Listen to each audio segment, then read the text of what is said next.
আমরা সচরাচর generator servicing, overhauling, top overhauling, major overhauling,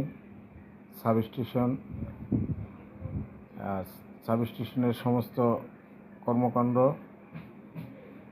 LT, PFI, ST, transformer, total cable layout, total সব কাজকর্মই করে থাকি। ইলেকট্রিক আর জেনারেটরে দুইটি সার্ভিস দিই আপনাদের দোয়ায়।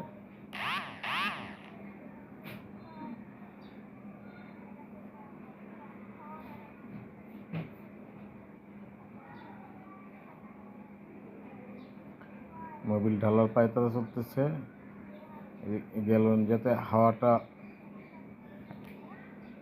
পাস করতে পারে, মোবিল যাতে বাড়ি না দেয়, এই কারণে একটু ছিদ্র করে নেওয়া হলো।